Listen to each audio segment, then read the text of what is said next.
ज्यांच्या पतीचं निधन झालेलं आहे किंवा वडिलांचं निधन झालेलं आहे किंवा डिवोर्स असतील म्हणजे एकल महिला असतील त्यांच्यासाठी आम्ही वेबसाईटवर एक ऑप्शनच्या संदर्भातलं एक वर्किंग करत आहोत की त्यांच्या पतीचं किंवा वडिलांचं जर निधन झालं असेल तर त्यांचं डेथ सर्टिफिकेट किंवा डिवोर्स झाला असेल तर ते डिवोर्सचे पेपर्स अपलोड करण्याच्या दृष्टिकोनातून हे आम्ही तिथं ऑप्शन्स तयार करत आहोत। त्यासाठी वेबसाईटमध्ये ज्या काही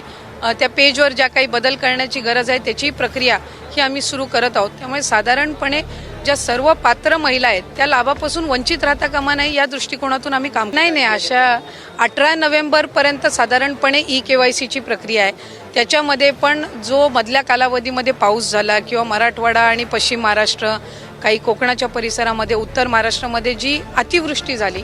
या संबंध परिस्थितीमध्ये कायकांचे कागदपत्र त्यांना गमवावे लागले म्हणजे त्या पुराच्या परिस्थितीमध्ये तर त्या संदर्भातला निर्णय हा आम्ही त्यांना एक्सटेन्शन देणं मुदतवाढ देणं हे आम्ही निश्चितपणाने त्या ठिकाणी करू आणि कुठलाही पात्र लाभार्थी लाभापासून वंचित राहणार नाही याची दक्षता आम्ही नक्कीच